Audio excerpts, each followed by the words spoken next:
Olá, meus caros alunos, sejam todos bem-vindos a mais uma das nossas resoluções comentadas. Hoje, Unicamp 2025, primeira fase. Uma prova no padrão que a gente meio que espera, né? Sempre naquele padrãozinho pulo gato, precisa ter aquela sacada, senão você não consegue começar a questão. Depois, a aplicação de uma fórmula, né? E, finalmente, a conversão de uma unidade, sempre que a Unicamp pede aí, tá bom? O que eu podia falar para vocês é que dentre os, vamos dizer assim, os últimos 4 anos, essa prova tem um grau de dificuldade um pouco maior. Então, acho que a Unicamp estava cansada daquele jargão de que prova de física da Unicamp de primeira fase era uma barbada, né? Então, ele não mudou o padrão da prova, tá? Mas ele deu uma certa dificultada, vamos dizer assim, tá bom?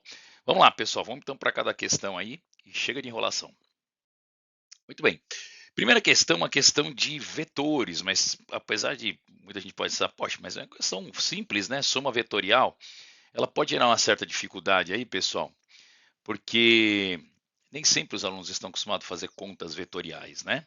Então ali ela fala basicamente de mudanças climáticas que têm influenciado a corrente de ar aí na atmosfera, em particular na região do Atlântico Norte, onde os ventos fortes geralmente sopram, perdão, do oeste para o leste, né? Como está na figurinha aqui, tá? O vento então ele vai soprar do oeste aqui, ó, para o leste. Muito bem.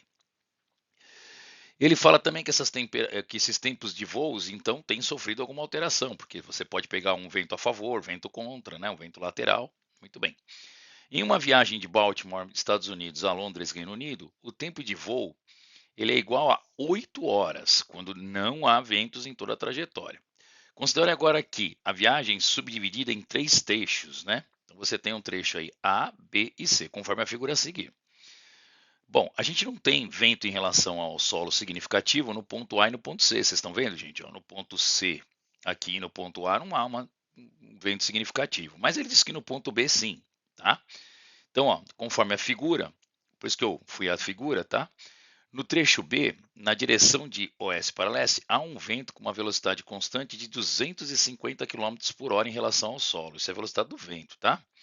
Sendo nos 3 trechos o módulo da velocidade média do avião em relação ao solo de 750 km por hora, podemos afirmar que, bom, o que ele está sempre pedindo aqui, turma, é o módulo da velocidade média do avião em relação ao solo no trecho B e o tempo de viagem, tá? Ele quer o tempo de viagem nesse trecho aí. Então vamos lá, turma, como é que a gente vai resolver esse exercício aí? Ele é uma soma vetorial, tá, gente? Como nós temos os vetores todos no mesmo sentido, então vamos fazer o seguinte, nós vamos fazer que esta velocidade aqui, vetorial resultante, ela vai ser a soma do quê? Da nossa velocidade aí relativa, né, pessoal? Mais o quê?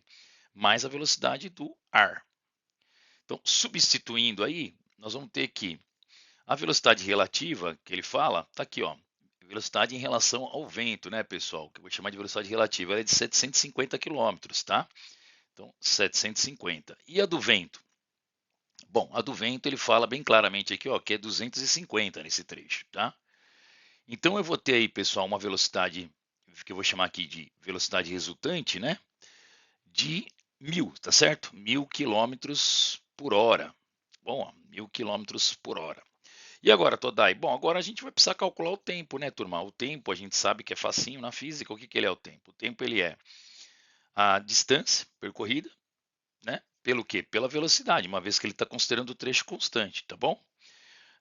Quanto que nós temos aí de distância? A distância é de 2.000 km, né, turminha? 2.000 km. Dividido por quanto? A velocidade que a gente acabou de achar, que é de 1000. Eu não sei se você está entendendo, o que aconteceu foi muito simples, pessoal. A aeronave ela tem 750. Ela pegou um vento que ajudou de 250 e acrescentou. Então é como se ela tivesse com 1000. Deu para entender a ideia? Acho que deve ter matado esse pulo do gato aí, né, pessoal? Sem conversão de unidade aqui, tá bom? Ficamos com 2 horas, então ficou bem tranquilo. Alternativa D de dado. O módulo da velocidade do avião em relação ao trecho é de 1000 km por hora, né? Bem como o tempo de viagem no trecho de 2 horas aqui, ela foi bem tranquila, ela começou bem fácil aí a prova, né? Eu acredito que você não tenha tido dificuldades, porque é meio intuitivo, né, turma? Se você vai contra o vento, você subtrai, mas a favor do vento você soma, né? Maravilha, vamos para a nona e 10ª questão, que elas têm o mesmo texto inicial. Então aí, pessoal, nona e décima questão para as duas, né? A Unicamp tem sempre esse padrão. Você utiliza então para as duas questões esse mesmo enunciado, tá legal? Quer dizer, desculpa, não o mesmo enunciado, mas mesmo texto de referência, ok? Então vamos lá, turminha. Nos últimos anos, testemunharam a retomada do interesse de alguns países pela exploração da Lua. É o Hélio 3, né, galera? É o Hélio 3, eles estão tudo de olho lá naquele combustível maravilhoso. Diversas missões com destinos a esse satélite foram lançadas, né? Então tem alguma aqui, são da Índia, da Rússia, né, turma? Estados Unidos, claro, Japão, China, e aí vai. Então vamos logo para a questão 9, né, Todai? Vamos logo para a questão 9, turma. Uma sonda descreve em torno da Lua uma órbita circular de raio 1,848, 10 elevado à sexta, e dá uma volta completa num período de 2 horas. Movimento circular, volta completa, ele deu período, o que você vai lembrar, né, turma? Daqui a pouco a gente comenta. Nesse movimento circular uniforme, olha aí, o Todai sempre fala que a Unicamp pede movimento circular uniforme, né? Acertou mais uma, eu tinha certeza que ia cair. Qual a velocidade escalar da sonda em relação ao centro da Lua? Adote o π necessário igual a 3. Então, turminha, é que eu sempre falo para vocês, né? V, ele é igual ao quê, turma? Ao ômega R, né? Ao ômega R. Agora, quem é o ômega, né? O ômega é 2π sobre T, ou 2πf. Pergunto, ele deu frequência ou ele deu tempo? Ele deu tempo, Todai. Então, é 2π sobre T. E não esquece do R aqui, tá? Então, essa era a formulinha que o aluno não podia esquecer, tá? Então, vamos lá, turma, vamos lá. 2 vezes 3 vezes o raio. Quanto que é o raio? 1,848, 10 elevado a sexta, dividido pelo período. Qual é o período, Todai? Período de 2 horas. Padrão Unicamp. Pulo do gato era você sacar que era um movimento circular e que era essa fórmula que vinha junto com a fórmula, né? O pulo do gato já te soltava na fórmula. Conversão de unidade toda. Aí, pessoal, 2 horas não pode colocar, né? Não, não pode. Não pode porque, tá vendo as velocidades? Tudo em metros por segundo, turma? Por que você vai colocar a hora aqui, né? Não tem porquê. Então, nós vamos colocar 2 vezes 3.600, ok? 2 a gente corta com 2 aqui. E a gente vai fazer essa continha aqui, pessoal. 3 vezes 1,848, né? E aqui também a gente pode dar uma melhoradinha, ó. 3 vezes 1,848, 10 a sexta. E aqui a gente pode colocar 3,6, 10 elevado o quê? A terceira, tá bom? Fazendo essa conta aqui, a gente vai ter aí, pessoal, 1.540. Por quê? Porque vai dar essa conta aqui, ó, 3 vezes 1,848 dividido por 3,6, ela vai dar 1,54. 10 a sexta menos 10 a terceira, né, pessoal? Vai dar, mantém a base e subtrai os expoentes, né? 10 a terceira. Anda 3 casas, vai dar 1,540 metros por segundo. Ficamos então com a alternativa B de bola. A questão fácil também, né? Tal como a primeira, não deve ter encontrado muita dificuldade. Aí as questões, acho que mais à frente, que começam a apertar um pouco. Vamos lá. Bora então, galera, para a questão número 10. Uma questãozinha aí meio chatinha de interpretar, né? E ela tinha, então, aí nós tínhamos o famoso pulo do gato, né, pessoal? E sem o pulo do gato, o aluno não conseguiria fazer, tá? Então vamos lá ao tal pulo do gato. Ao longo de uma linha que une o centro da Terra ao da Lua, ver aqui o esquema, né? Nós temos então um ponto P, para o qual as forças gravitacionais da Terra e da Lua, exercidas sobre a sonda, lembra que ele fala de uma sonda, o enunciado tanto é para 9 quanto para 10, então nós temos uma sonda aqui que orbita a Lua, tá?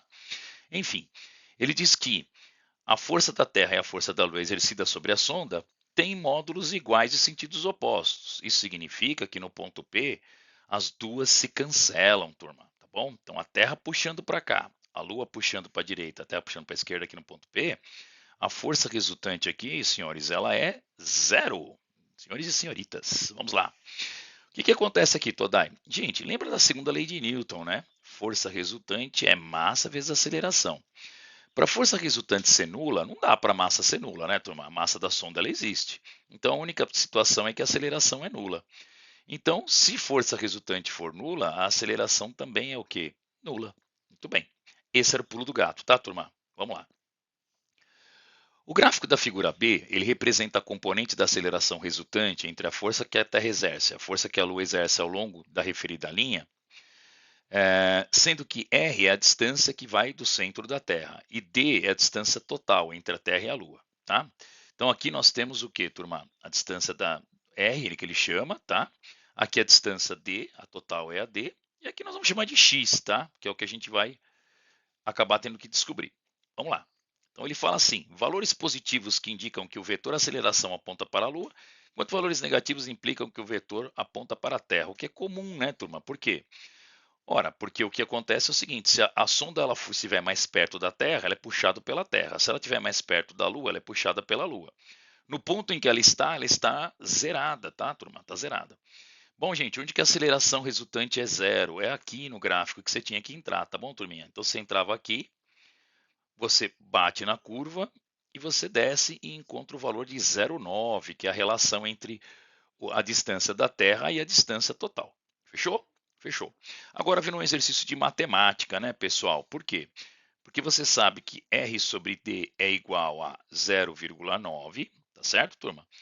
E muito bem, você sabe que a distância R mais a distância X, acompanha comigo, ó, o R mais o X, quem que ele é, Todai? É o D, né? Tá certo ou não? O que é o R? A distância da Terra. O que é o X? A distância da Lua. O D é a distância total. Você sabe uma relação matemática entre os dois que é 0,9, e agora ficou muito fácil, né, pessoal? Então nós vamos ter lá 0,9D, tá certo? 0,9D mais o X, que é o R, tá certo? Isso aqui vai ser igual ao que. Não, mas o X, né? Não R aqui, opa, perdão. Aqui. Então é 0,9D, né? Tá certo, é o X, perdão. É igual a D, é isso mesmo. Agora nós vamos fazer 1D menos 0,9D, né, pessoal? Vai dar 0,1D. Então o X ele é igual a 0,1D. Então o X ele é igual a 0,1 vezes o 380 mil quilômetros, turminha.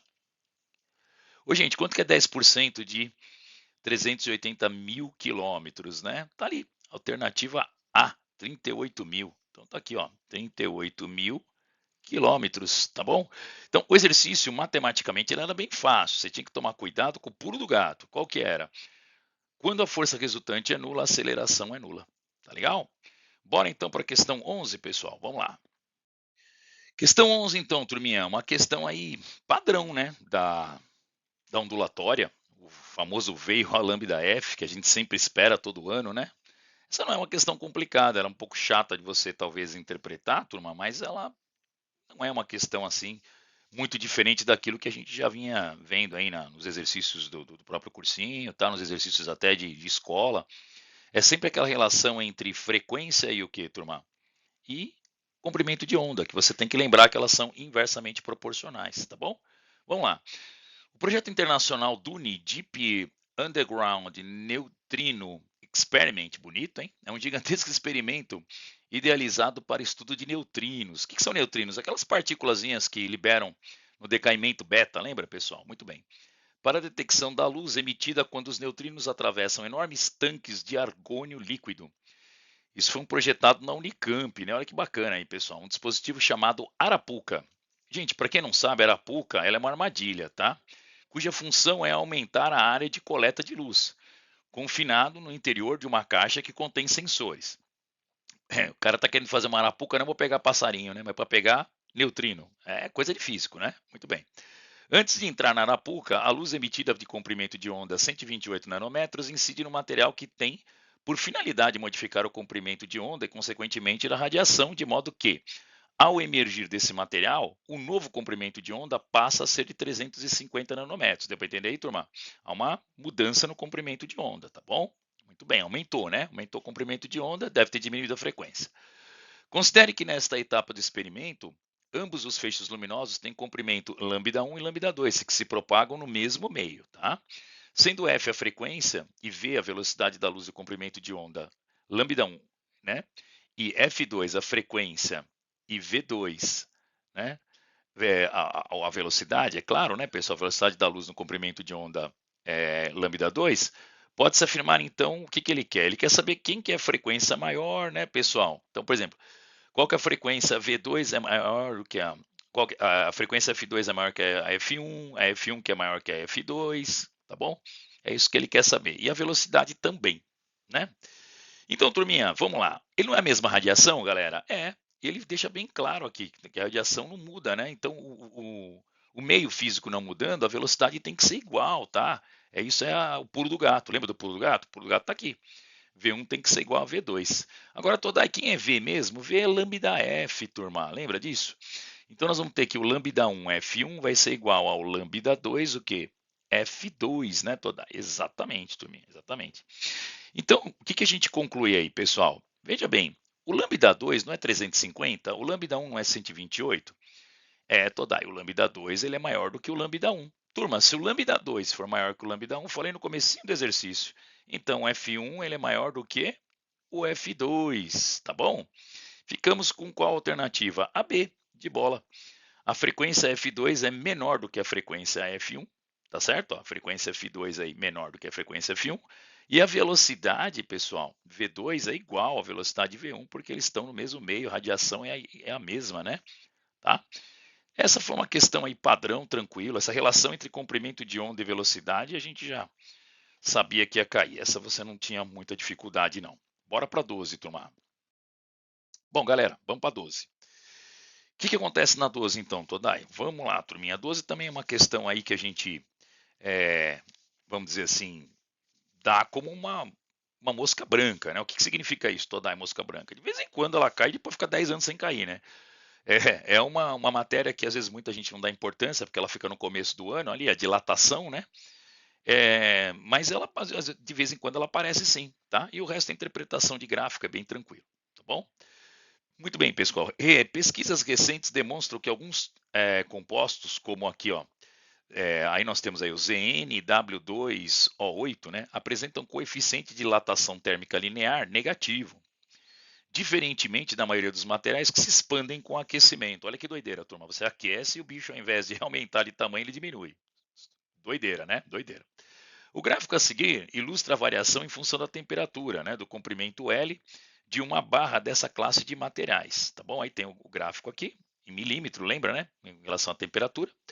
Considerando que o coeficiente de dilatação alfa seja aproximadamente constante no intervalo de temperatura de 0 a 50, pode-se dizer que o valor de alfa nesse intervalo de tempo é igual a quanto? Bom, galerinha, vamos que vamos, né? Aqui não tem pulo do gato nenhum, é só aplicar a fórmula e acabou, né?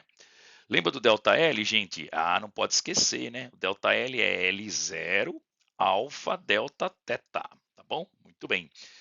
Mas o que é o ΔL mesmo? Turma, o ΔL nada mais é do que a variação do comprimento. É o L final menos o L o quê? Inicial, que é igual ao L inicial, que é o L0, tá certo? Alfa e delta teta, perfeito? Muito bem, agora vamos substituir os números aí, né, turma? Vamos lá. Então nós temos aí o comprimento final menos o comprimento inicial. E como é que a gente vai saber, Todai? Pela variação, né, turminha?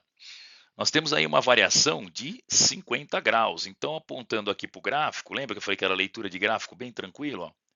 Opa, ele aponta que o comprimento dela é de 1,9995. Né? Que doideira, Todai. Tem 3,9 aí, viu, turminha? 3,9 e 5, menos o comprimento inicial da barra, que é de quanto, Todai? Então, turma, o comprimento inicial dela, ela sai daqui, né? Ó, que é quando a temperatura está zero aqui. O comprimento da barra é de 2, né? Então, 2. Tá? Pode colocar com o mesmo número de algarismos significativos aqui, né? Ó, tá bom? 4 aí que ele está colocando, né? O número de casas depois da vírgula, tá bom? Isso aqui vai ser igual a quem? Ao 2 de novo, né? Se colocar esse 2,00 todo de novo aqui, né? Vezes o alfa, que é o que a gente está procurando, vezes o delta teta. Gente, ele variou de quanto? De 0 a 50. Então é 50 menos 0. Tá bom? Agora, exercício de matemática, turma. Quanto que é isso aqui? Isso aqui vai dar menos 0,1235 igual ao quê? 2 vezes 50, 100, né? Tá certo? 2 vezes 50 aí vai dar 100. Então vai dar 100 alfa. É ou não é? Então o alfa vai ser 0,005 dividido por 100, que vai dar quanto, turma? Vai dar menos, né? 5, 10 a menos 6. Fazendo as continhas aí, você vai chegar numa boa. O exercício aí tranquilo, não deve ter dado muita dor de cabeça para você, tá bom? Ficamos com a alternativa B de bola, tá bom? Eu vou ser sincero para você, eu prefiro fazer isso em notação, viu, turma? Vou até colocar aqui do lado uma observação em azul, ó. Eu prefiro fazer em notação. 1, 2, então o 5, a vírgula, ó. 1, 2, 3, 4. Eu faria assim, ó, menos 5, 10 a menos 4, igual a 10 ao quadrado alfa. Aí o alfa ele fica igual ao quê, Todai? A menos 5, 10 a menos 4, dividido por quanto? Por 10 ao quadrado, tá vendo? Isso vai ficar menos 5, 10 elevado a.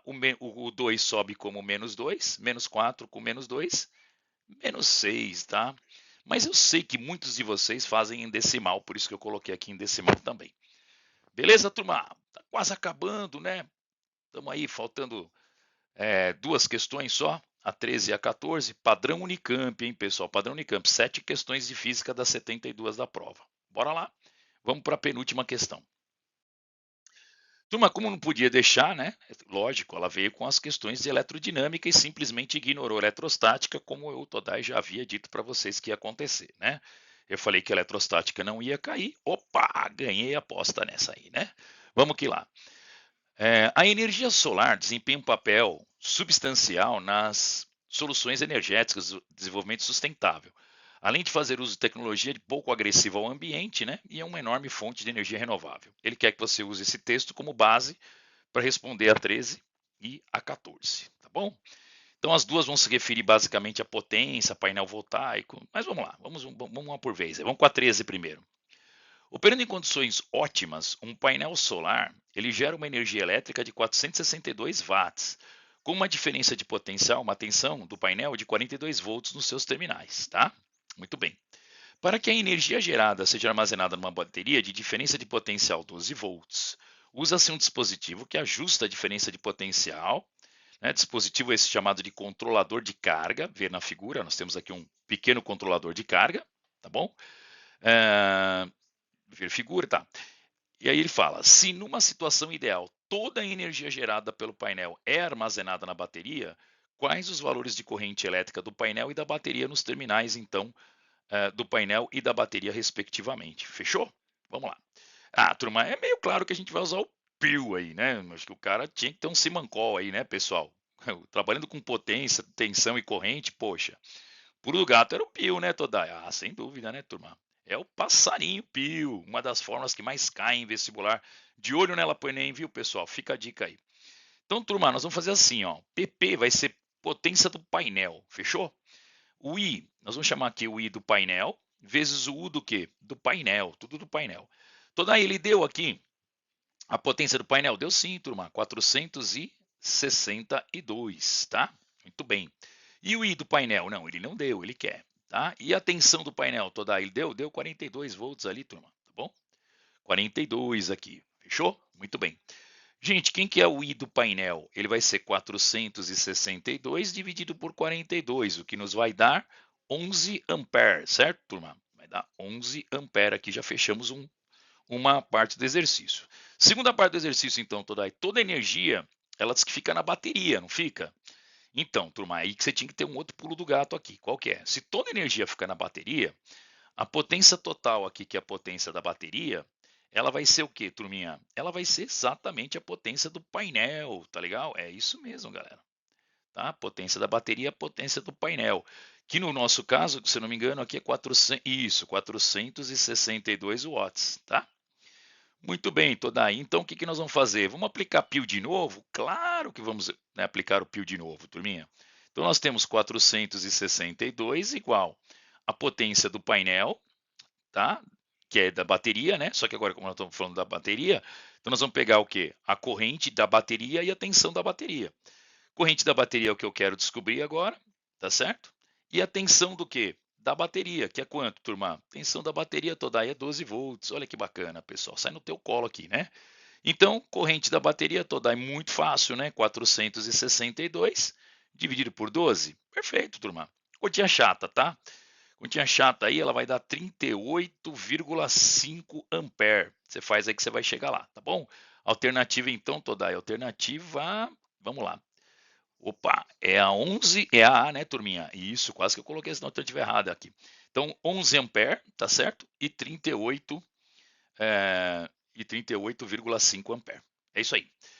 Turma, uma questão tranquila, pio, nenhum problema, você precisava calcular a corrente. O pulo do gato, Todai, qual que era o pulo do gato? O pulo do gato era sacar que como tudo foi convertido, né, toda a potência da bateria do painel. Então, o pulo do gato era você sacar que as duas potências eram iguais, tá? Senão você vai ficar com duas incógnitas, né, gente? Aí você põe que a potência da bateria é a corrente da bateria vezes o quê? A tensão. Ele deu a tensão da bateria, a potência é a mesma, você tira a corrente. Tá legal? Bem tranquilo aí. Não pegou muito pesado, mas tinha um pulo do gato meio chatinho aí, meio chato de interpretar isso aí. É aí que eu falei para vocês no comecinho desta prova, desse comentário de prova. A diferença dos últimos anos é que eu via muita aplicação direto de fórmula e agora eu estou tendo que ele está privilegiando um pouquinho a análise do resultado pelo aluno. Não é só conta, entendeu, turma? Mas também ele tem que sacar o que tem que fazer. É o tal do pulo do gato está aparecendo com mais evidência, tá bom? Última questão, galera, bora lá. E bora para a última questão, então, turminha. Questão número 14, né? A velha questão da pia. Lembra, pessoal? Sempre comento da questão da pia. Uma área de um painel solar que gera uma potência elétrica de 462 watts, ela tem uma área de 2,5 metros quadrados, né? Então, turminha, você tem um painelzinho ali, tá bem, ó? Ele tem aqui uma área, tá certo? A área depende muito da incidência do que? De sol. A gente já está acostumado. Isso tem virado uma retórica nos vestibulares, pessoal. A pia você tem que ficar esperto que ela sempre cai. Mas, Todai, como é que eu tenho que saber a pia? Não, você não precisa saber, quer ver? Vem comigo, ó. Análise dimensional. A intensidade da radiação solar que incide no painel, ou seja, a potência da radiação solar por unidade do painel é de 924 watts por metro quadrado. Turma, o que é watts por metro quadrado? Vamos lá, turma. Watts não é unidade de potência, metro quadrado não é unidade de área? Então tá aí, pessoal. Potência sobre área é irradiação solar. Fechou? Maravilha. Então nós temos aí a famosa pia, P, né, de potência igual a irradiação solar vezes a área. Tá bom, gente? Bem tranquilo, acho que não tem erro não. Então, Todai, vamos lá. A área então do painel, né, da potência de 462 watts é de 2,5 metros quadrados. A intensidade da radiação no painel, ou seja, a potência de radiação solar por unidade de área é de 924. Qual é a eficiência do painel, ou seja, a razão entre a energia elétrica gerada e a energia solar que incide no painel num dado intervalo de tempo? Turma, bem legal, né? Isso aqui é o rendimento. Você lembra que o rendimento sempre ele é o quê? Ele é a potência parcial, que é o 462, sobre a total. Então daí, como é que eu acho a total? Pela pia, né, turma? Total você vai fazer o quê? Potência total, então, ela vai ser irradiação. Quanto que é irradiação? Ela é de 924 vezes a área. Quanto que é a área? A área é 2,5, turminha, tá bom? Fazendo 2,5 vezes 924, né? Você pode chegar aqui facilmente a um número de 2.310 watts, tá bom? Muito bem, Todai. Agora é só fazer o rendimento. É isso aí, turma. O rendimento sempre é a potência parcial, vou chamar de potência PP aqui, sobre a potência total. Rendimento sempre é, né, o pequeno sobre o maior, né, turma? Tá bom? Muito bem. Então, quanto que eu tenho de lá de potência? 462 watts, não é isso? E quanto que eu gero total no painel? 2.310. Fazendo essa divisão, vai dar uma divisão bem bonitinha, pessoal. Sabe quanto que vai dar isso aqui? 0,2, que multiplicado por 100 vai te dar um rendimento de 20%, alternativa B, tá? Pulo do gato, Todai, qual era? Era a pia. A fórmula era ela mesma, a fórmula da potência vezes, é igual a irradiação solar vezes a área. O rendimento também ele cobra, né? Pessoal tem que saber que é parcial sobre total, né? E o resto matemática aqui. Mas tinha um pulozinho do gato. Qual que era o pulo do gato? Entender que esta potência aqui, turma, ela é uma potência parcial, tá? É a potência que você gerou, é a potência que você conseguiu. Agora, o que você tinha que fazer? Pegar o total. Por quê? Porque, turma, será que toda a potência que o painel irradia, ela é transformada em potência elétrica? Não, numa usina nunca acontece isso, turma. Sempre o rendimento de uma usina é muito baixo, ele é perto de 20%, 30%, nem no motor a combustível o rendimento é 100%, né? Então, para você calcular, você pega o produto final, que é a potência elétrica, e divide pela potência total calórica, né, pessoal? Que foi a potência total que ele gerou, que foi uma potência de 2.310 aqui. Tá bom? Que você calcula pela pia. Tá bom? Gente, é isso aí. Um grande abraço a todos, uma ótima noite aí. Espero que todos tenham ido muito bem na prova. Faço votos aí que vocês tenham conseguido levar aí as questões de física com facilidade, tá bom? E a gente se vê aí numa próxima resolução. Um grande abraço. Qualquer dúvida, não deixe de colocar aqui o seu comentário.